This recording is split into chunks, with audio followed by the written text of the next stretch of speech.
Good afternoon, everybody. Welcome to our last meeting of the Invited Guest Speaker Series for the fall semester.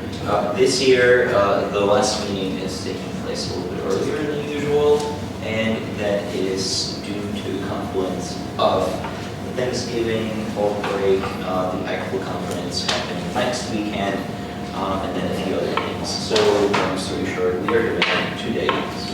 For coming, it's a very busy time of semester for everybody. But we have today two projects and two presentations, two projects that we will be sharing with you.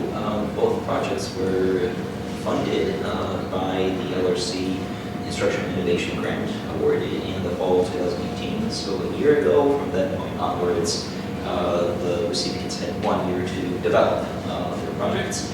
Our first presenter is Juan Pablo, who will be talking to us about a digital approach to teaching and learning grammar in terms of case of Spanish for specific purposes, which is the course he is teaching. And then the second presenter will be Juan, whom I will announce separately. I give the floor to you. Thank you so much for being here. As Simon presented earlier, this is my talk about this exploratory grant that I have had the opportunity of using for my course on medical Spanish in a general way, but it's more health-related topics in the Spanish-speaking world. I will talk about the course in 5 minutes. This title is very general, but the idea is to work in by what we mean by that. In the first place, this is the structure of my talk. I will talk about the context and justification of the project, why I applied for this grant and why it's so much needed. Also a little bit about the course, contents and goals of the course, then the materials related to the project, so what I did, and some sort of preliminary assessment by the users of this content, and finally, future direction for this work. In the first place, I would like to ask you a bunch of questions, or actually one long question. What happens when you're a Spanish language acquirer learning about cross-cultural communication and the interaction between patients and doctors, the semantic fields related to those topics, the relation to diseases, diagnosis, treatment, cure, recovery, and different body systems in the target language, and you have grammar materials, your grammar materials look like this, which is fantastic. This is what we use in our language program, and this is excellent. But we're talking about health, doctor-patient interactions, and then you're talking about franqueza and justicia quarreling with their neighbors, count and countless, drugless, complete the missing parts in the right person. Okay, or you have little Lucia and Angela sometimes make mistakes with some of the regular subjunctives. Find and correct their 5 mistakes, not counting examples. Look at Daddy, Angela, don't you see how you look like him? And then we have entire discussion. So we are talking about those topics, and all of a sudden we are using this material. So this was the beginning of the issue that I was having in my classroom, so that was the reason why I applied for this grant. The idea is that we use this grammar, which is excellent, don't get me wrong, but we experience in the classroom this kind of issue. Learning dissonance. You can approach this from different perspectives, but I assume that learning dissonance is the lack of integration between learning components. For instance, the vocabulary and the grammar, or all the topics that you are discussing in the classroom, and that might create learning dissonance. What do we mean by learning dissonance? Well, I have taken the definition by John Vernon. 5 phenomena of dissonance could be identified: lack of differentiation between learning components, lack of integration between learning components, and so on and so forth. This is more the point of view of the user experience, the learner experience, which is, well, what kind of issues they might experience by themselves because of their styles, but also because of the materials, among other things. So in order to deal with language learning dissonance in the classroom of health-related topics, medical Spanish in general terms, I developed a certain series of grammar materials. The idea is that if we have this learning dissonance, we have two negative impacts. On the one hand, by teaching and learning the language, we have to follow the 5 standards of article. We're very familiar with this, and we have this learning dissonance. We might have issues integrating those standards into the material. But the National Academy of Medicine or the Institute of Medicine tries to foster the healthcare communication across culture. Practitioners of medicine need to be cross-culturally competent in their practices, and in order to do so, they have to be fluent in the target language, even if we're talking about monolingual users, culture and health literacy. This is extremely important because the healthcare system should be safe, effective, patient-centered, timely, efficient, and equitable. Those are 6 characteristics, and if we want to be patient-centered, and by that we mean providing care that is respectful of and responsive to individual patient preferences, needs, and values, and ensure that patient values guide all clinical decisions. This is the general recommendation for doctors in general. Okay, they have to be on the system in particular. They have to be patient-centered. So the problem that we are facing is that if we don't integrate health literacy, cultural competency, and language access all together, the healthcare system suffers. And going back to this connection that we need to make in Spanish for specific purposes related to medical content, we need to integrate those 2 things. And if we have this learning dissonance situation or issue, then we are failing to achieve these goals and also to provide future practitioners or professionals in the healthcare professions to achieve cross-cultural competency in Spanish, among other things.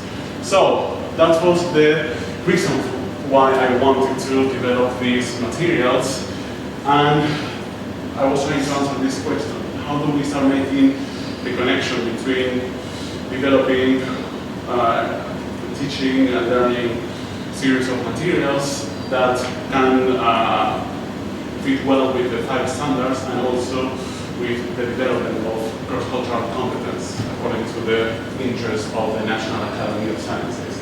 Well, what I came up with is that we have to blend materials so that we are consistent with the 5 C's. We create learning consonance and not dissonance, and we foster cross-cultural communicative competence in Spanish learners who want to pursue careers in the health fields. Okay? So, this is the title of the talk.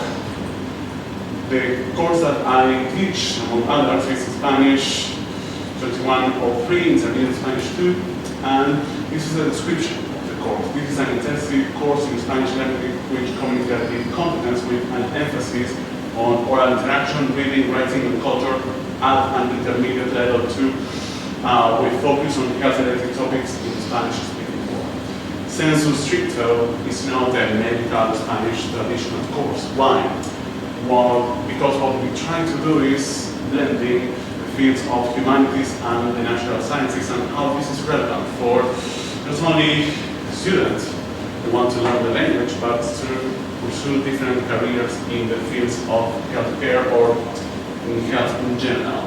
So, what we do is the study of health-related topics in Iberian and Latin American cultural expression, film, literature, documentaries, among other sources, and they explore new critical perspective across both domains, the natural science domains and the humanities. So, they learn health-related vocabulary, usage-based grammar in Spanish, so that they will develop a cultural understanding of medicine, illness, and treatment in the Spanish-speaking world. Okay. Finally, the students do a collaborative task in Spanish to be able to integrate the language, culture, and care. So, if we have all these goals in the course and we are using those grammar materials, we have an issue. Okay. So, what I did was, to develop those materials in consonance with these units. Okay, we have health and habits, health and society, health and interpersonal interactions, health, history and ethics in Hispanic societies, health and contemporary life in the 21st century. We discuss all these topics with the relevant semantic fields, vocabulary, and the grammar to express and use in the classroom to address those issues. Also, they have a course project, which is a community service learning kind of project, because students have to give an educational presentation to Spanish-speaking seniors at the Senior Center in Washington Heights on diabetes, cholesterol, and hypertension. And this is what it looks like a little bit about the presentation that they give. And I get the equipment from the LRC among other things, so that the students can give their presentations applying all the content that they learn in the course at that center. So, again, going back to this idea of how do we make this real, this connection between the goals of the National Academy of Medicine and the 5 standards of the anthropology course. So, again, blending materials. And what I did is creating these grammar materials so that we can get a digital approach to these issues through the creation of grammar content with, first, introduction to the materials, unique explanations. I get the funding specifically to develop a video for the grammar explanations, and exercises blending all the relevant learning components, learning habits, doctor-patient interactions, and so on and so forth. So the idea is that we can move along with the Bloom's taxonomy. So we can be creative, we can use the higher cognitive skills also to work with grammar. And we can develop a model in accordance with using the linguistic intuitions, the linguistic creativity of students in the learning of grammar for these specific purposes, instead of using, this kind of approach. So, what I did for the materials related to the project is the introduction for these grammar exercises or grammar contexts by taking into account active learning experience with structured input in which learners, first, have to actively engage and employ their linguistic intuitions to develop new grammar hypotheses in their mind brain, and two, focus on form and their contrasts and meaning to develop these new hypotheses. That's the first part. Then, second part, explanations. Systematization of the material with focus on form and meaning by using an accessible meta-linguistic approach. Utilization of the video. Video is very important. Users love videos to learn, to practice, to go back to those content, and makes a difference as a critical factor in moving forward from an intermediate level to a more advanced level. And then a series of explanations that sum up the previously presented materials. Then practice, exercises that blend the grammatical material, of course, relevant vocabulary consistent with those units, the main topics of the units with emphasis on cross-cultural communication, and those exercises require acquirers to link form meaning, integrating knowledge, and actively engage in their resolution. So that's the spirit. And this is a little bit of sample of Unit 3. So we have all these materials created for this project. This is a sample, a part of the project. In Unit 3, we explore the interactions between doctors and patients, body systems, for instance, the endocrine system, the subjunctive mood and its tenses, literature, the experience of an LGBT plus patient and their doctors from a text called A Year with Love, which is fascinating. It's from Argentina in the 90s. It's a transition between HIV being a lethal disease to just a chronic condition because of the discovery of new medicines. Science, a medical paper on cross-cultural communication and the doctor-patient relationship. And finally, in the context of narrative medicine, diabetes and the doctor-patient relationship. That's the context in which those materials were created. So, let's go and see how these work. First, I'm doing good in terms of time. Sorry, I'm rushing a little bit because I have to go and teach 3 classes. But we will be able to, to see. In the first place, when we see the introductions, it's very simple. And what we have is a contrast between different sentences, and then they have to use their linguistic intuitions to draw proofs, see the differences, and make some sort of previous experience about what they are dealing with. Then we have systematization and the use of videos. I'm going to show you some excerpts of the videos, and then you have like a more formal systematization with, introduction, the forms of the tenses of the subjunctive, and some sort of watch out kind of rules or avoid some sort of overgeneralizations concerning some grammar rules. And the videos looks like this. Actually, one clarification. My original idea was to create like 5 videos, but instead of creating multiple videos, I ended up creating one video with the grant. I used all the funding for that video, and it lasts 10 minutes, but it's very well used, and we have some assessment from the users about that video. In the first place, we have an introduction about the topic. I'm going to play like 10 seconds. There are no English subtitles, but you will see how it works. Hola, bienvenidos y bienvenidas a nuestra clase de gramática. En esta clase vamos a explorar los tiempos del modo subjuntivo. Sí, como en el modo indicativo, el modo subjuntivo tiene 3 tiempos: el presente, el pasado y el futuro. Bien, vamos a empezar con una... So far, we have the introduction, what we will do. Then we have a fast review of the indicative. Then we move on and we have, for instance, this type of explanations, in which we have. A continuación, vamos a ver cómo podemos rechazar la idea de un evento anterior al momento de rechazar la idea. So the use of the subjunctive with Ayer specific no example. creí que la doctora anteayer hubiera realizado la operación. First, I focus on the communication, the examples, as I'm representing them orally. Indicativo, podemos ubicar un evento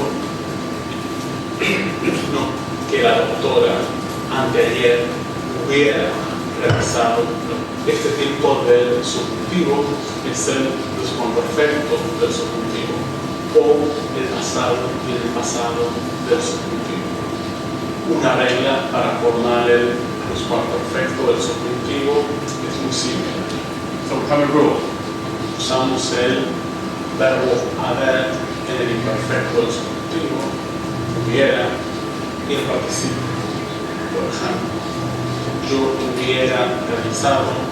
This is a little bit of a sample of, the representation of examples, the way I introduced in that, the rule, and then some other examples with all the tenses of the subjunctive mood, present, different types of past, and then a summary that I will show by the end of the video.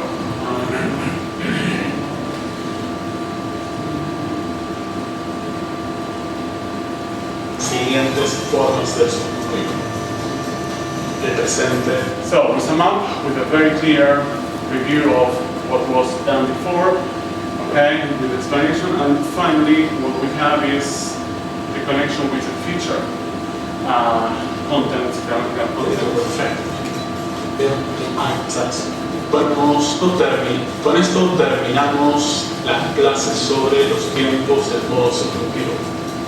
En la próxima clase vamos a explorar las correspondencias entre los tiempos del modo indicativo y los tiempos del modo subjuntivo para determinar matices y diferencias en la puntuación.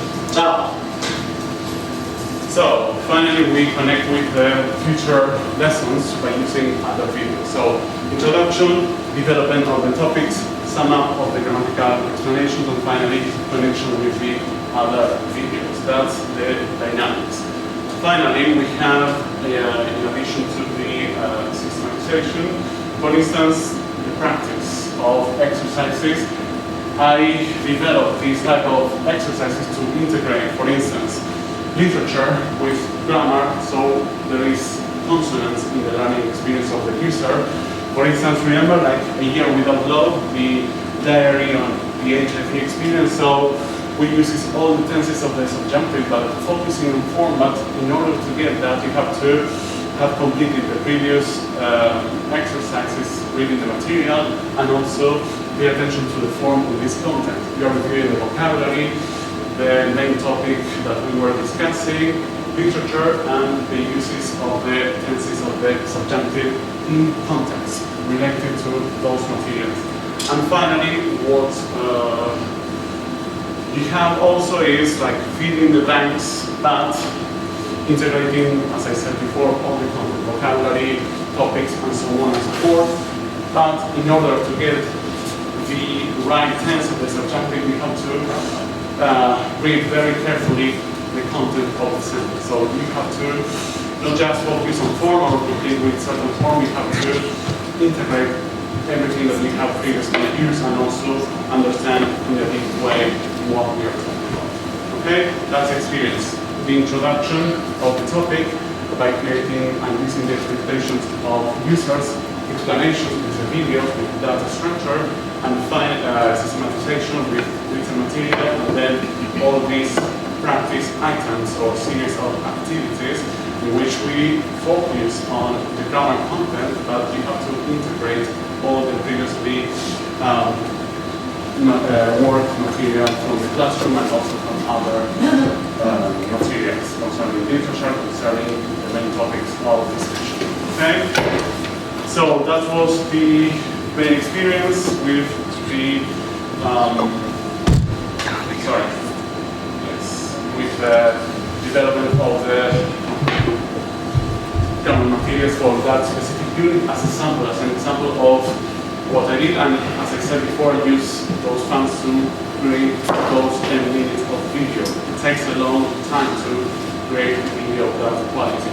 Finally, as I said before, I have some sort of preliminary assessment of the user experience, 4 dimensions: general experience with the materials, experience concerning grammar materials, these grammar materials versus Grammatica Básica, not in an antagonistic way, because but in a connection with the learning dissonance that I mentioned before.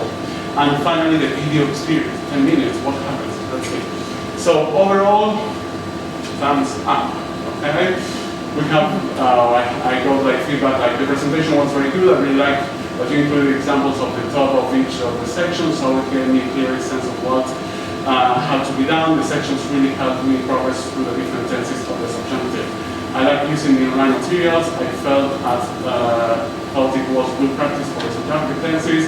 I reinforced what we learned in class. My experience was good. I like the video because I think that I learn better when there is a person teaching it. I like the video a lot. My experience was positive because I really like the format. I understood the instructions very clearly. In general, I like these materials a lot. That's a general preliminary assessment by the users. Then, the grammar exercises in general. Remember all those practice items that we have. I always like this kind of grammar practice online rather than using a book. With things online, I can immediately get feedback on my work rather than check my answers in the back of Grammatica Básica, which is a lot less efficient and more frustrating. I also really like having a platform that I can access on my phone with immediate feedback. I think that there is a value in having all grammar-based assignments correlated with the material we are learning in class. So what we are seeing here is that instead of dissonance, we have consonant, we have a better user experience concerning those topics. Then, grammar materials versus Grammatica Básica. This is the general impression. Okay? These grammar materials are much more interesting, efficient, and effective in comparison. It's much easier to complete these exercises, not because the material is easy, but because the format was clear and interesting. Grammatica Básica is impossible when compared to these materials when it applies to health-related topics. Okay, I always prefer online grammar than grammar in a book, which is a lot less efficient. I found the online exercises to be much more pertinent to the topics we are covering in class, and consequently much more interesting. Blah, blah. I found the online exercises to be more engaging and more relevant to my personal goal of improving my ability to speak about health-related topics in Spanish, and so on and so forth. We have more comments along those lines. Finally, the video experience. This is the smile that we got. I definitely feel like my use of the subjunctive improved, and the content of the question seemed carefully thought out and on theme. It was very helpful in explaining the grammar of the different subjunctive tenses in a very comprehensive way. The video is very valuable, great reading and concentrating all the key points, and so on and so forth. Then I think that the ground video about the subjective thesis was very useful to understand the topic. I liked the video, I thought it was engaging, I liked being able to change the speed. Some they wanted to speed it up. For me, when I created it, I was kind of very slow on purpose. Some learners are still developing their listening comprehension. So remember, it's an intermediate through class. And then, you know, if you apply like multiple learning styles, you have like comments like this. I like the video about the tenses of the subjunctive. I'm a visual learner, and for that reason, for the most part, I like watching videos to understand and absorb content. So that works very well. It's a good idea to start incorporating these type of videos. Finally, immediate feedback as the general concern that I have, because most of the users love it, but some of them, like two in particular, say, okay, I'd rather like have the chance to complete them again before getting immediate feedback. But other users loved it when they were able to see the immediate feedback. So there's still I need to think more about it, have more feedback from the users. In this case, my students. Then design. You know, the interface, the format on the Canvas app. It's something that we can improve, that I can improve. But from my perspective, that requires something that I have added as future directions, which means using more animations on the one hand, and more interactive, for instance, on the video, which is great, but that requires more time, more knowledge, more funding, and so on and so forth. Okay? Creating the animations in general, it's time consuming, it requires a lot of expertise and funding, okay? That's one thing. The other thing is that, well, imagine it's about a lot of videos, it's very challenging, but it's an interesting way to go. Also, the, as I said before, the animations, the interactions. You might have like different approaches to what one thing is better than the other. I was following general principles about like the creation of videos for those materials, but I will consider other options and make comparisons to assess what works better. Then finally, as I said before, the interactive component for the video, timestamps. I didn't think of that, but that's something that is very feasible, and we can add subtitles. I have the question marks like, we have the subtitles, we don't pay attention to what is being said, so it's like a trade-off. So some people love it, some other people or users don't, so I still need to think about that. Length. For most people, 10 minutes, fantastic, okay? For other users, they might like shorter videos. But the topic, from my perspective, requires this length, because you have enough time to develop in a very specific way at the tenses of the subjunctive. They require time. It's, I think, one of the bottlenecks of this course in terms of acquiring the grammatical form. Then music. Most of them were okay with that, but for some learners, the music might be distracting at some point. It's not during the entire video, but sometimes it's like a background sound just to have a different experience. So that's something that I need to think about. Speed.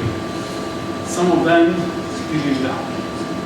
For others, it was very fast. So I need to find like the perfect for that. I need to think about it. Or options to speeding up as a user or not.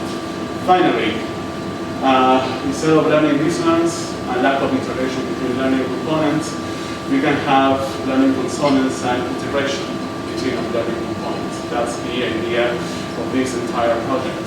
And by doing so, we can be on this side of the learning experience. Okay?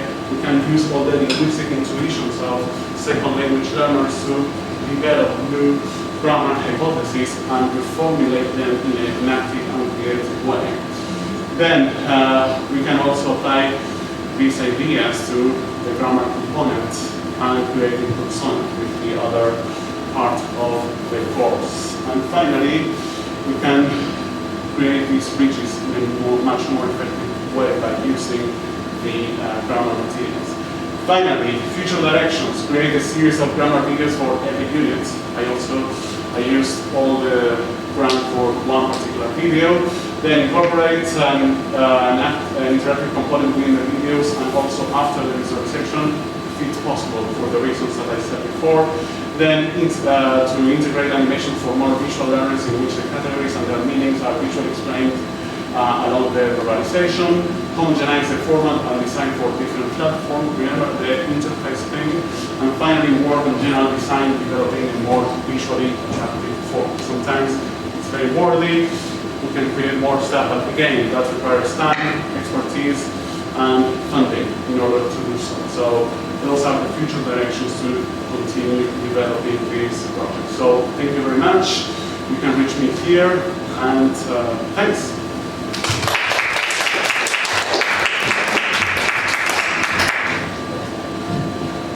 I'd like to give you a brief introduction of how I got to propose this project.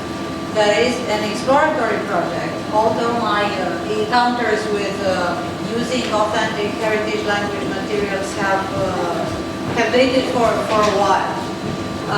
And I started thinking when I first had heritage students in the Romanian class in 2005, in a mixed class, because there is no need for me to repeat it. In the cases less commonly taught languages, you cannot afford to have a special class for heritage, or a special program for heritage students, because you never reach the number of heritage students that allow you to do so. So we have heritage students who enroll in elementary classes because they feel safer there, because sometimes they feel they will put less effort, because they know what their skills are. Usually their oral skills, their speaking skills are at a higher level compared to the LP learners. Most of the heritage students come to the intermediate and intermediate 1 and intermediate 2 classes. This has been my experience in Romanian. With a number of heritage students in 2014, 2015, reaching the directed readings class, or the advanced level, the content class. The reason why I tortured them properly, and I started then what we see now as a little bit different project, something that I presented at the Multiple Conference in 2015, so I'm not going to repeat that right now. What I started doing was first to interview them.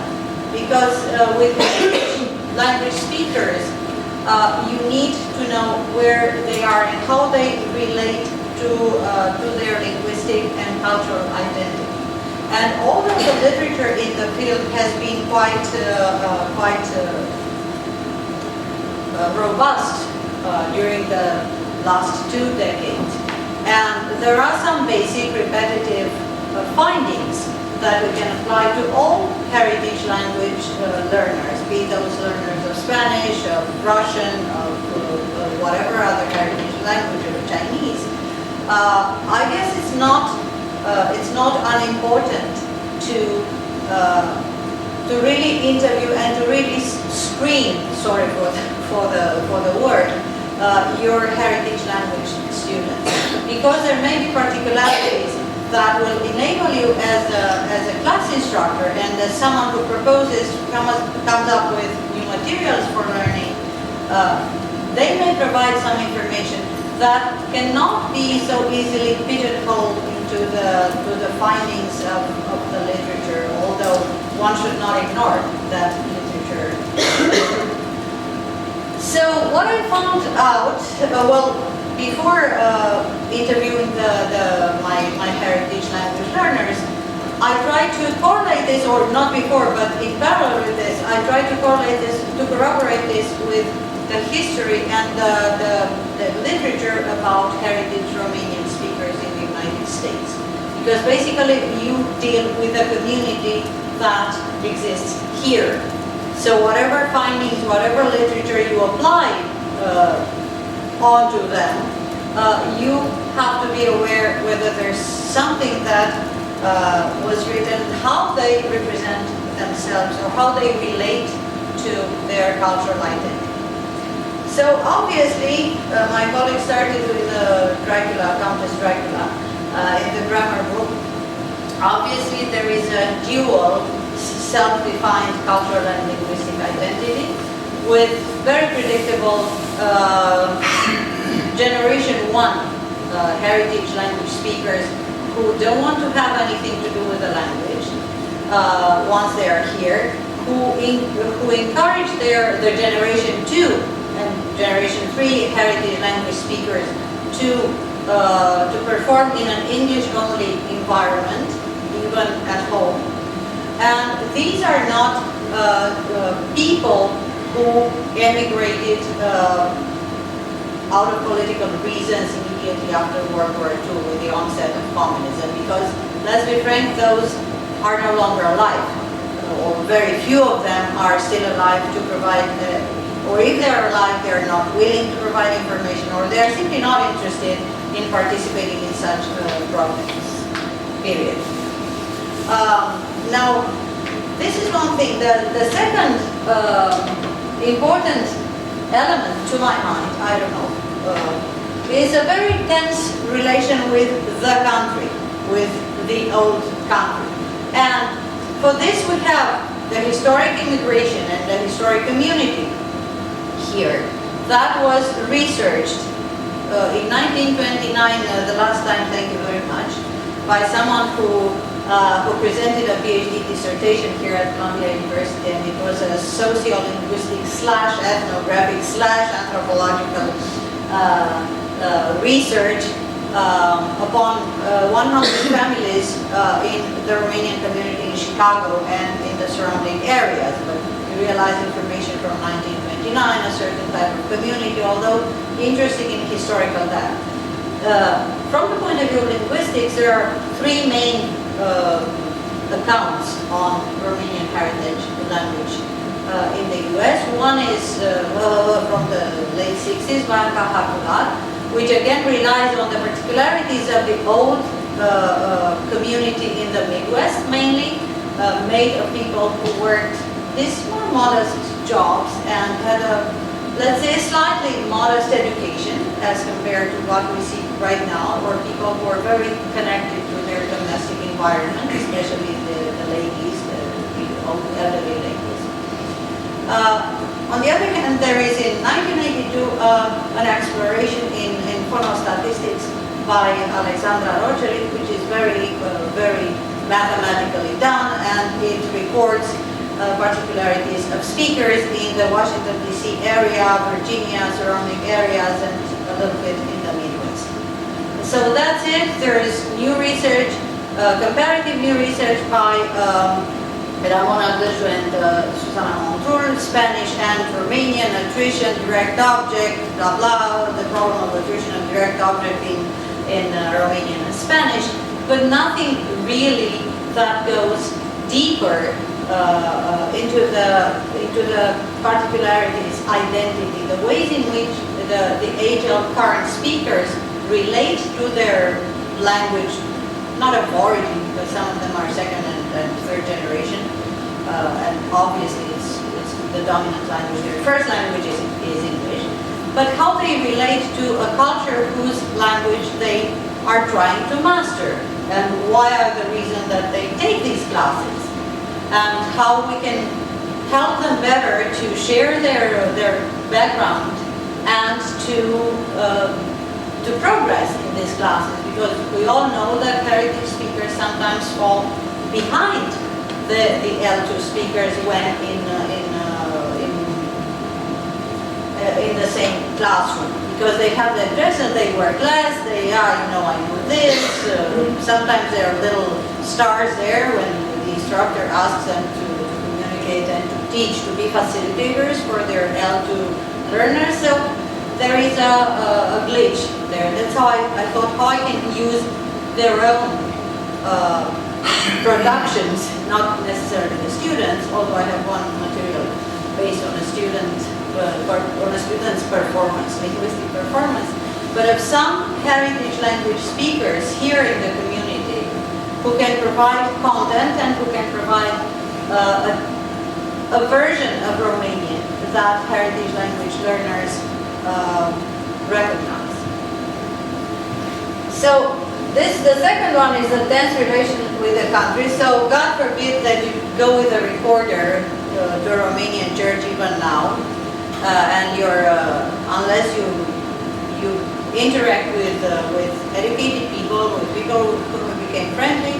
You come from Romania, you're a language instructor, you have a recorder, you must be from the Secret Service even now, after 30 years. So good luck with recording. Not to mention video, you know, I could have done videos, but probably I would have been dead by now. And there is also something that we should take into account, and maybe this happens to all heritage speakers communities now, with the recent immigration, with the new communities. There is a part that speaks about regional, religious affiliation, and that define the relation to the language and culture. For example, in Romania, we have these big groups of people emigrating from Transylvania. In the 90s, in the early 2000s, there's a big community in Chicago, around Chicago. There's a big community here, but they are not Greek Eastern Orthodox like the majority of Romanians, so they take pride of being Neo-Protestant or being Roman Catholic or Seventh-day Adventist, 7 days, last-day saints, Christians. So they aggregate their communities around this religious label.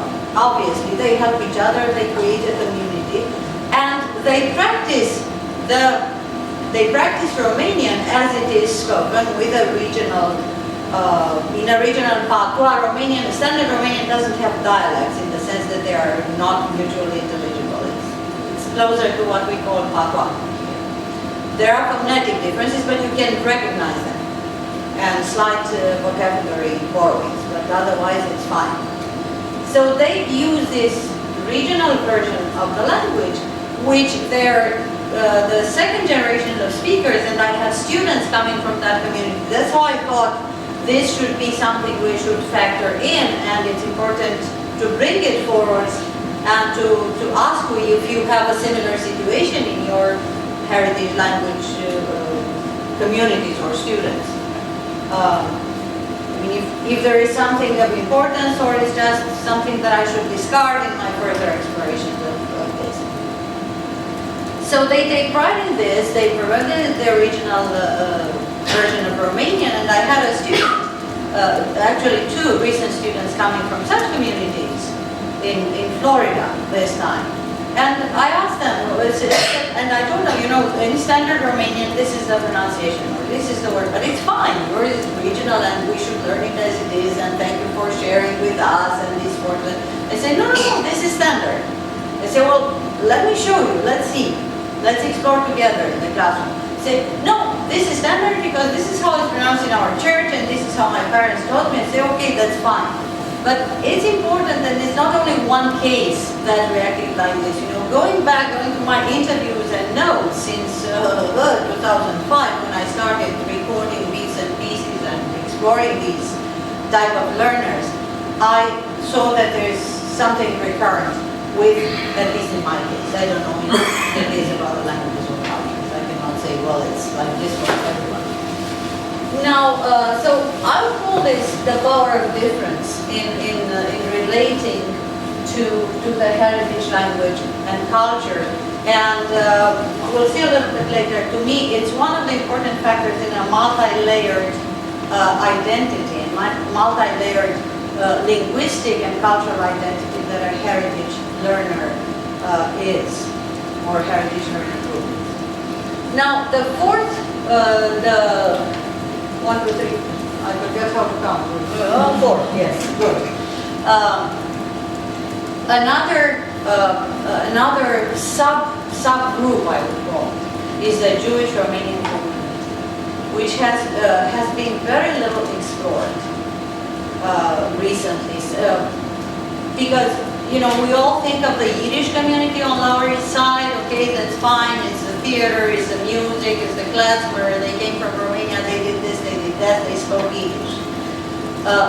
Very little we know, and we have the opportunity to explore in a coherent manner about the reactions of the second and third generation of speakers who come from this community, and the way in which they relate to Romanian, which by the way, for all of them is their mother tongue.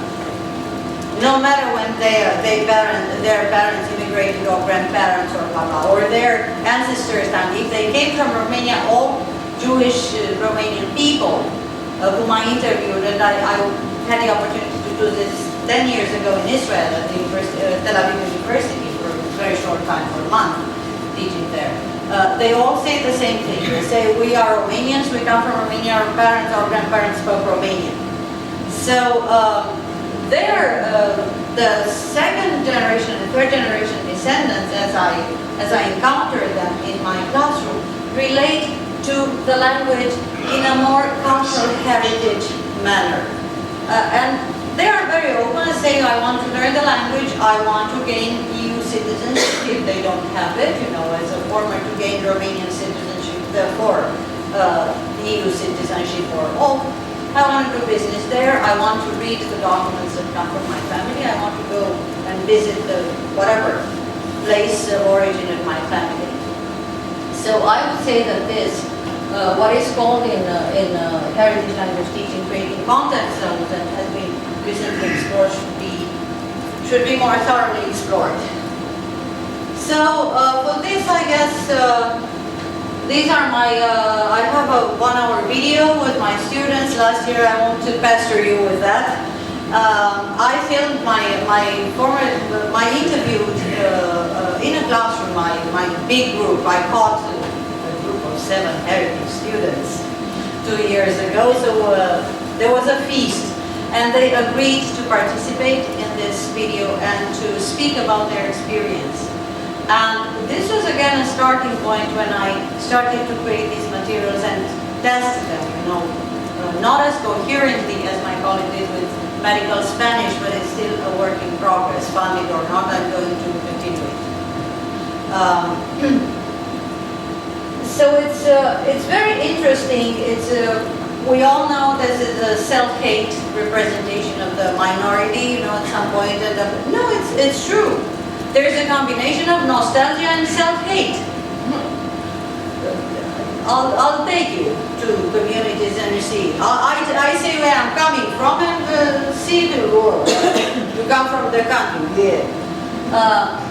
At the same time, no really, at the same time, it's important to understand these things because they teach you how they relate to, how these people relate to learning, improving, speaking the language, and imparting of their own personal experience.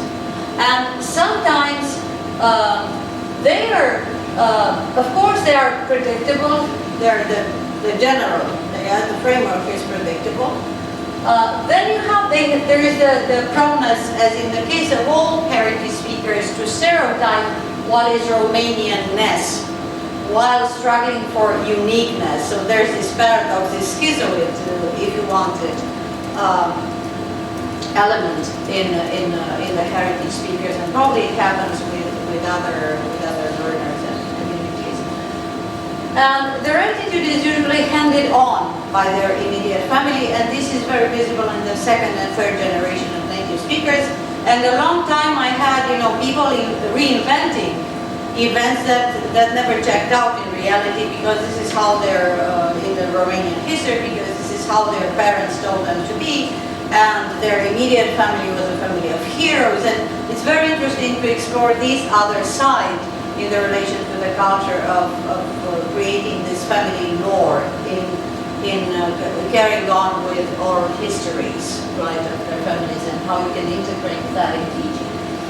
And of course, there is a very quick shift from the family story to profiling the country. So my family came from blah, blah, blah. the country is communist, and who you have stray dogs, they bite at you, is Dracula. So there is a kind of a vampirization and Dracula style approach of the country, as some of these speakers see themselves as insiders and outsiders at the same time. You know, they're the one and they're their own otherness.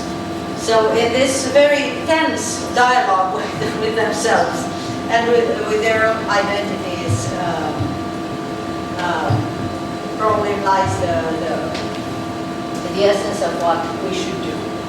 So how do we see, how we define a heritage language? Very quickly, everyone knows this, we're all professionals. I'm not going to keep you here with explanations and readings of long fragments. So either we speak about an arrested development or an idiom in a state of arrested development, and these are the three pleas, important pleas from what I read and what was of interest to me about this. And in interviewing my speakers, the second and third generation of speakers, yes, I saw that. And it's very common, you know, this is a very pretentious name of saying, I speak baby Romanian. And my vocabulary is limited to my domestic universe and so on and so forth. And I still live in the state in that I understand that I need to improve the language, but when I come to choosing topics for writing, for oral interaction, I always go back to food, to my domestic universe, and probably to one or two, to mentioning one or two canonic poets or writers, usually the 19th century, that came to me as a heritage, second or third generation heritage speakers, came to me via the family stories. Not some of them were in their channels, others tried to read themselves, but most of them have these names like brands of what is to be written. So here is the problem with the arrested development, and this is what I try to do with my materials and test on them to help them get out of this comfort, you know, tucked, nice, cozy little Romanian tucked away next to your teddy bear and to the grandmother's stuffed cabbage. To show them that they have all the resources to use the language for meaningful content conversation. Then this is the language in which you can say other things or write other things. And this is not the language that I'm providing, but people who speak like you, who are emigres, not I. Not I'm proposing this topic. Is it a creolization, the heritage language?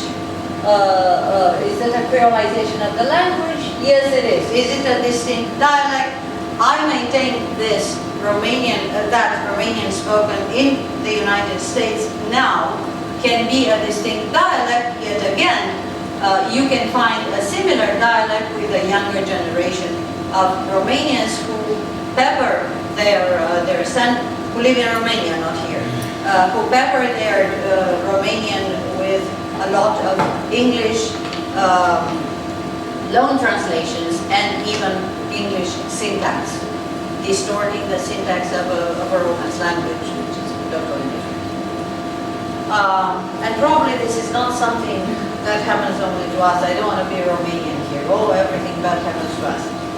But it's something that it's a discussion. So, what were the guiding principles? I said the instructor deals with the multi-layered linguistic and cultural heritage, with multi-layered linguistic behaviors.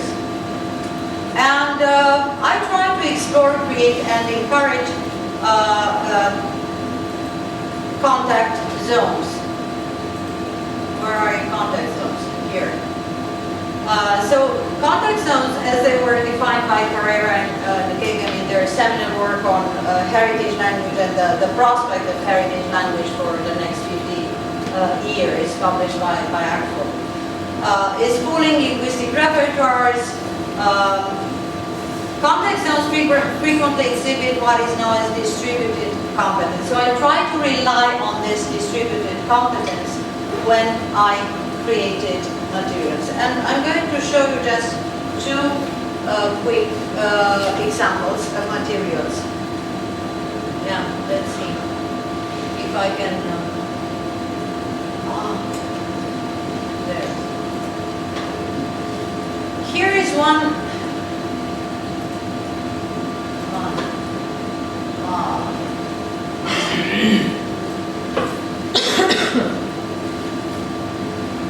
So in terms of my technical skills, I prefer working with audios for the reason I told you before. And because it's easier to incorporate audio and it requests less money and less skilled personnel to help. So if you do Audacity, you don't like it, you throw it away, it's not a lot of money to produce a video. Once you're still, dipping your fingers in how a complete 12-week, let's say, unit using this material should look like.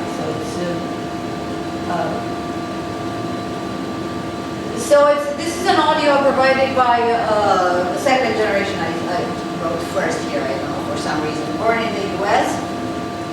So this is actually a student of mine who enrolled in the intermediate class and who had difficulties. He understands Romanian. I tested him. Sorry, I wrote first generation student here. But he can't speak the language. He told me, I have the language, but I can't speak the language. So he speaks it with great difficulty. In writing, he's very attentive, he's learning, he's willing to learn, to improve. He doesn't have a voice, let's say, in Romanian. So his skills are very unbalanced. I cannot say that he's an elementary level student because he's not, and he would be bored in the elementary class, but his skills are very, very unbalanced. And in terms of speaking, sometimes he would pair better with the elementary class than with his own. So I encourage him to give a sample. I say, okay, would you like to help me doing this? And then I tested the samples on the elementary class, and I say, well, here's a heritage language speaker. I have a heritage student in the elementary class as well, who, paradoxically, she's quite fluent, but she's, to quote herself, I'm a mess with writing and with grammar. But I'm trying. So I play this. So this is a very basic material with everyday activities. Trying to, come on, say something. Talk to us. My name is Andrei. She monitors desk. Dimineața la ora 10. So I just played a very little bit. So I tried to engage in a conversation. So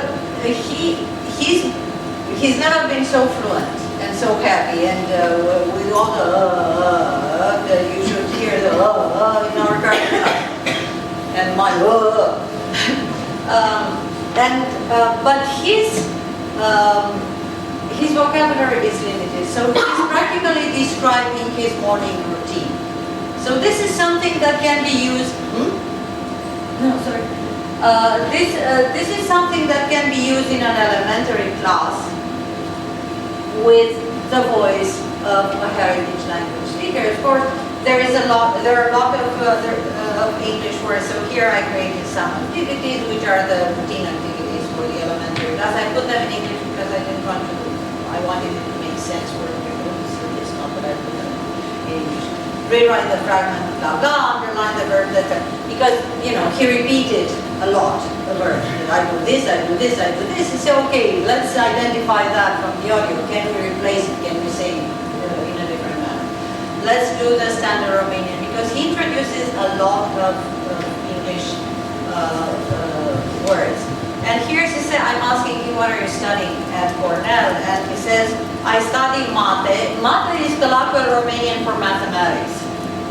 I study mate CS because he doesn't, in his mind, computer science cannot be translated into Romanian. Romanian, as Romania is there somewhere, and people don't understand, don't have a notion of computer science, and asking informatică, no, computer science, automatică, arhitectură, calculator, no, computer science. Okay, computer science. So I let him do this, and I was asking him, is it difficult in the mate, because I try to introduce these colloquial structures even with the L2 learners. So in support of this, we found a video that's filmed by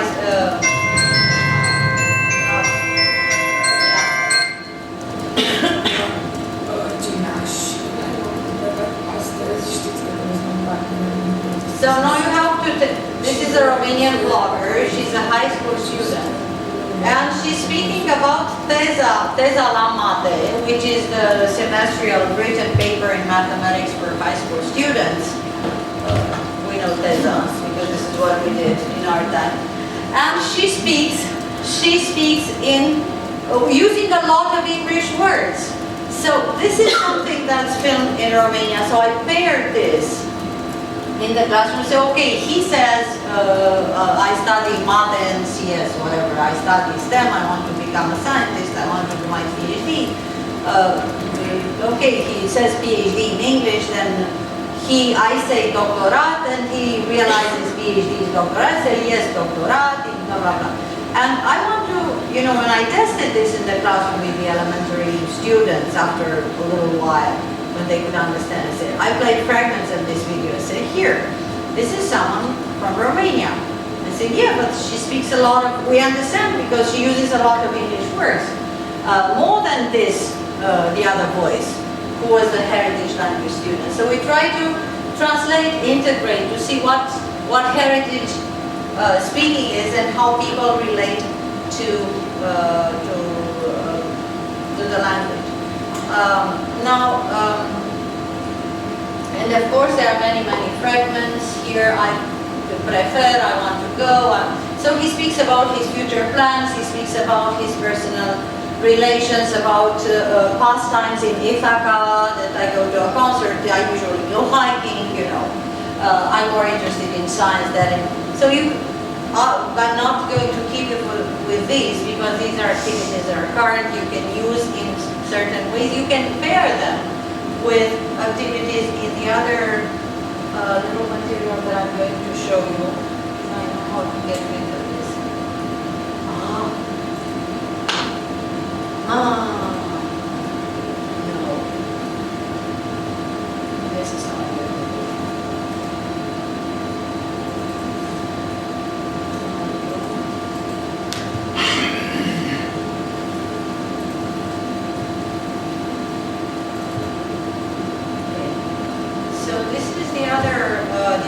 Material, and for this I used the voice. Now this voice is, so I recorded about 25 minutes of a conversation with a pediatrician who works here at St. Louis, who's of Romanian origin and who has a very good voice because she was trained as a musician and as a concert pianist, and she decided to become a doctor in the 80s afterwards. So she's good to listen to, she's very educated, and she's still, after 30 years, so she's first generation of age-old speakers, after 30 years in a professional milieu here, obviously she uses a lot of English expressions and words, and I asked her, please, no autocorrect, speak Romanian as you speak it, because this is what I want. Not standard Romanian, that I can produce, so it makes no sense for me to do this, to test this. So these are units for elementary 2, which I don't have so far. I tested it on a little bit of intermediate students and the volunteer students who are speakers who are of intermediate to level but who are not currently enrolled in the class. So I even managed to break the audio materials into 10 content units. So from music to medicine, so she speaks how she started in music high school, why she decided to do medical school, why in Romania in the 80s it was a matter of prestige to be a doctor. So from here, you can develop a lot of topics for discussions, for debate, for further explorations in writing or in the history of Romania. What does it mean to be a doctor? What does it mean today to be a doctor? Is there corruption in the medical field in Romania? What does the press say, and so on and so forth.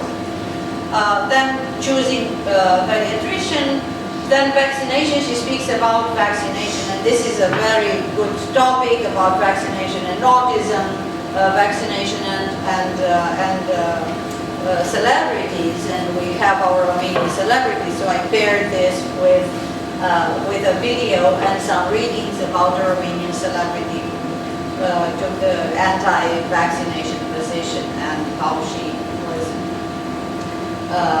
met by the public and by the medical field professionals. So from here you have basically 10 learning units from an interview, from just an interview. You can combine units 4, 5, and 6 into a larger, for intermediate 2, it's a longer listening exercise, it's a longer, there are much more complex writing or debate, oral debate exercises. You can combine 1, 8, and 9. It's not that these recordings are fixed units that you say, well, I do this, and these are the drills, this is the grammar that I teach you, this is how students remember them. In integrating these, let me try to listen to Madam.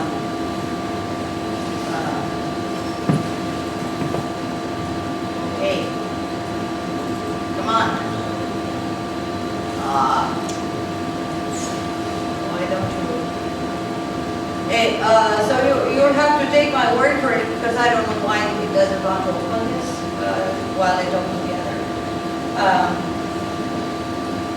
So it's, you have a dialogue with this, engage in a dialogue, play the interviewer, the interviewee.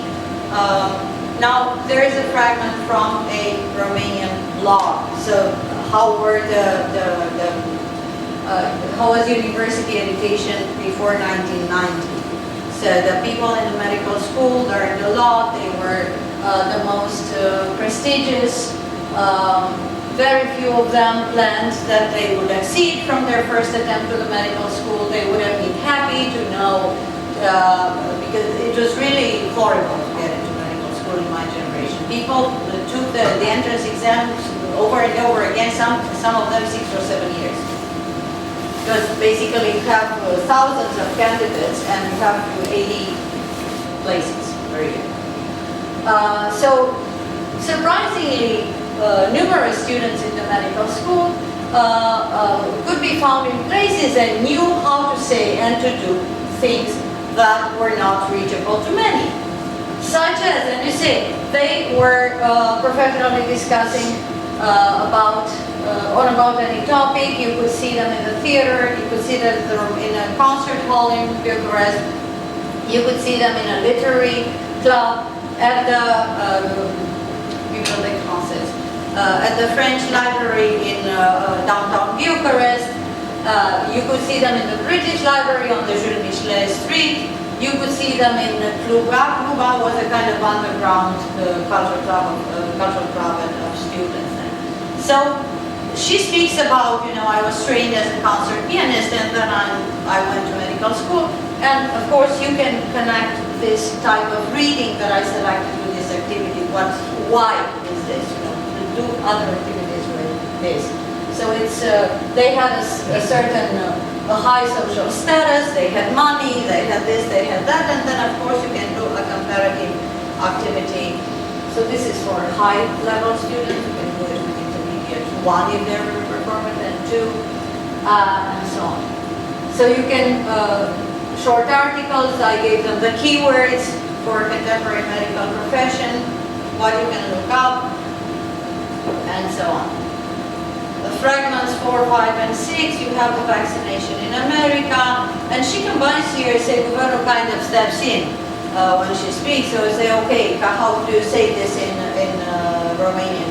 You can do a very brief there in the classroom, see, choose the correct version of vaccine, which means indefinite. and so on. So vaccination and autism. Now, another speaker whom I recorded is a second generation speaker. He studies at Forest Mountain. He speaks Romanian in the house, and he initiated a project with Romanian high school students called Public Forum in the summer in Romania. So he spoke about this. So basically you can combine issues of that kid public forum and take one topic from here in terms of content and say, okay, let's do a public forum debate about vaccination in Romania, or about celebrities and vaccination, or about whatever she's speaking. Because there's a lot of content. Now, coming back to my ugly PowerPoint, that's totally unattractive.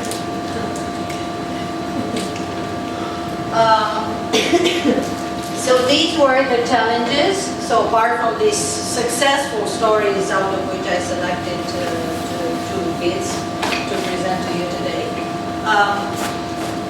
I told you reluctance to provide longer samples. So I was very lucky that I found these persons who spoke about something, about content, about their profession, about taking a trip, about a book, about, and not just like the first one about, my morning routine, what I'm doing at school, self-identification, which is what usually heritage language speakers tend to do when you give them a kind of free interview. Or they simply, if you ask questions, they are and they provide very short answers, and they don't really want to elaborate on those topics.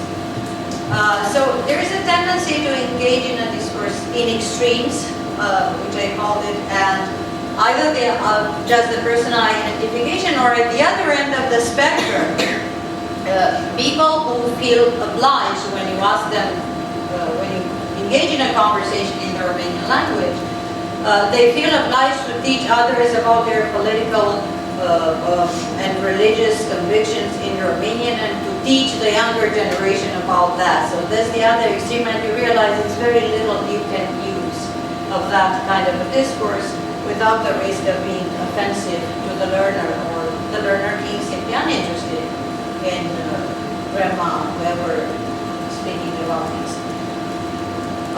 Now, the benefits are that the heritage language learners feel integrated, obviously in a mixed class.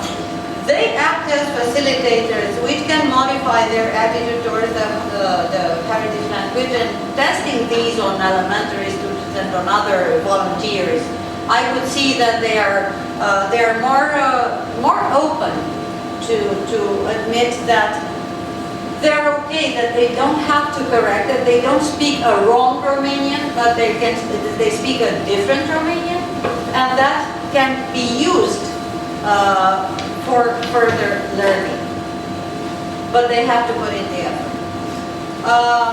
The L2 learners feel included in a reachable community of the target language and culture, and it's important feedback because this multi-layered, these context zones to me happen both directions, not only from the heritage learner to the L2 learner, but also the other way around, and not only as a feedback, but as a way in which the L2 learners use these materials, and sometimes they very, very gently and in a very friendly manner, they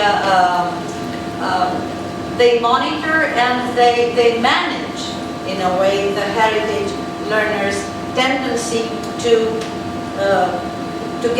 stay stuck into certain topics and to speak about certain topics. So after trying this in the classroom, they were more open to speak about, as I say, normal topics in Romanian. The Romanian is not just connected to Romania. Use the language and speak normally about topics that you are interested in or that you study. That's why I selected these kind of samples. I say here, people like you speak about me. And of course, the feedback can be used in further research. And like I said, what I'm trying to do is to go deeper. I don't know how to. Basically, Romanian in the United States needs to be canvassed. There's nothing done on that since 1929, which was a very restricted research and with the resources then available. Because we have old communities in Baja California, in Mexico, that speak a combination of Romanian and Spanish, and they are in the wine business. And they were the ones that remained there, going for the gold rush, and they got stuck in Baja California on the other side in the 1920s and 30s. So you have many versions of Romanian there, here across the United States. That's why I say the idea of speaking about dialect, that different dialect here is not absurd. And this is some of my bibliography, so that you can see that I read of the project. And I did my homework. This is part of it. Thank you very much.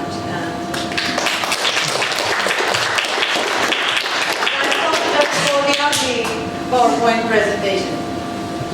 Thank you, Mona, for this presentation. I don't think there was a topic that you did not mention.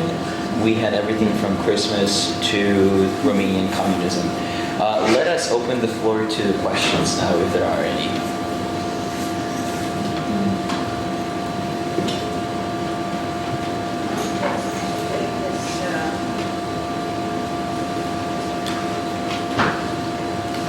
You don't have to turn it on.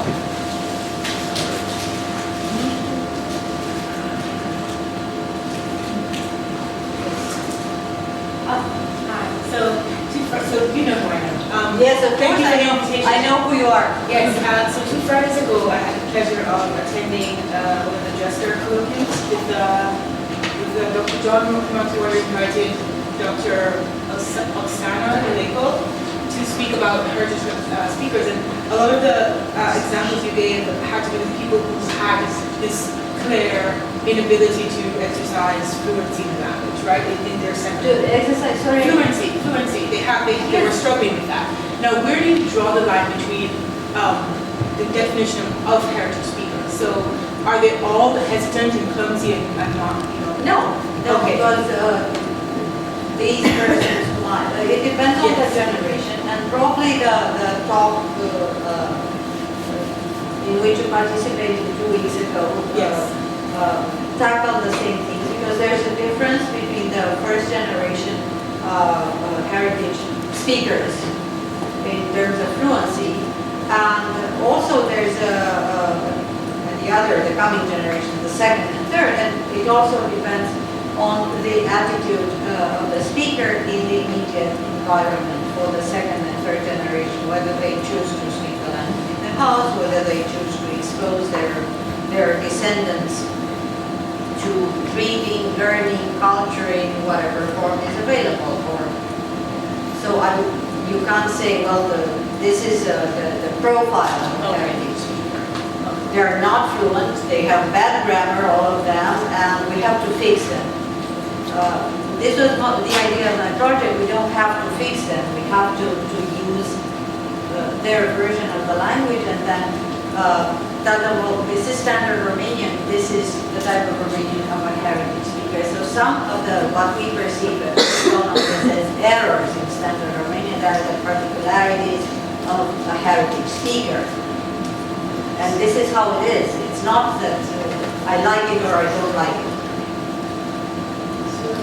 So can I ask a follow-up question? Would I can answer, yes. Would you then describe a heritage speaker as someone who has some good, who has fluency, who has a good understanding of the language and is able to execute that with confidence, or do you limit heritage speakers to people who are clumsy and a little bit unsteady or unstable? I wouldn't, I never evaluated a heritage speaker by attaching these labels, such as being clumsy versus being, not clumsy, or being a drop in exerting the language, right, or the culture. I'm trying to see, well, there are different types of heritage speakers. Some of them, and it doesn't have to do with the heritage languages. It has to do with with the linguistic abilities. The skills are not in equal. Period, end of story. Even if we learn an L2, we are L2 learners, right? We can do better with writing, some of us, we can do better with reading, we hear better, others are simply deaf. Or it takes a long while to discern the sounds of a different language. It doesn't mean that they're not good learners with accomplishments in other skills. So I wouldn't define a heritage learner as a clumsy learner or as an unaccomplished speaker of the language in question. I would define them as speakers of a specific version, dialect. I would say that dialect is not a bad term. Dialect of that language within which group there are various attitudes towards the language. So some of them, choose to speak the language. Others, I encountered heritage speakers here, or people who came to me to test them in the language. So, I'm a heritage speaker. I know the language. I'm perfectly fluent. I take the intermediate high test. Okay. And they were, but I cannot write that. Okay, you should take 1 semester or 2 semesters of the language if you want to write, do this, do that. So they were very confident. Not even their spoken Romanian was up to the level that they imagined, at which they imagined themselves to be. But they were confident, they had no clumsiness. So whatever language they say, this is what I speak, this is my language, I speak it. Oh, I'm perfect. Because I'm a heritage speaker, so I wouldn't qualify them this way. Okay, thanks. Mulțumesc. Cu plăcere. Yes. Thank you for your presentation. I'm very impressed. Yeah, because I spoke about everything. Dracula, Christmas, and well, yes. Bread, but you have to have the balance. Yes, I'm very impressed about that, but also because your bibliography section is very complete and you have clearly done all the work. So a lot of language programs in Spanish in the US wish they could do operationalization of the methodology like you're doing. Like it's very impressive to see how you're including the native speakers in the classroom, the type of materials that you're selecting to do it, the type of conversation that you open in a mixed class. It's a very difficult and delicate balance, and I really like what I saw. Thank you very, very much. And I started, we didn't have the time because I have that, but I can share that video. It's on it's on my Google Drive, so something that I filmed in the Language Resource Center with quite a heterogeneous group of heritage language learners in 2016, I guess, 17, sorry. And I asked them how we relate to the language, blah, blah, and I tried to find out what is Romanian for them, because I have older interviews with students who interviewed their parents, who presented class projects. Here, I tried to engage them in class projects when I had the heritage speakers. Say, okay, I'll interview my mother and we'll present about this and this. And this is when I found out that people invented their histories and they handed this down to the younger generation, and of course they didn't know how it was. They had a certain representation of the culture and even of the language, of the role of the language, why the family of man is speaking the language, why you should not speak Romanian. Some of them, I even found out that Romanian is a language of the peasants, so you should not speak it when you're in the United States if you want to integrate. No, and these preliminary activities led me to trying to create these materials. I don't know if they are long-term efficient, or I haven't tested them on a very, very large group because I don't have this many students to test them on. For example, 50 students say, okay, this, on a scale from 1 to 10, this was this, this was that. But whenever I used heritage language-based listening materials or written samples or transcripts of audio, the students seem more interested in, they learn better in the classroom. Not only the AJ, also the L2.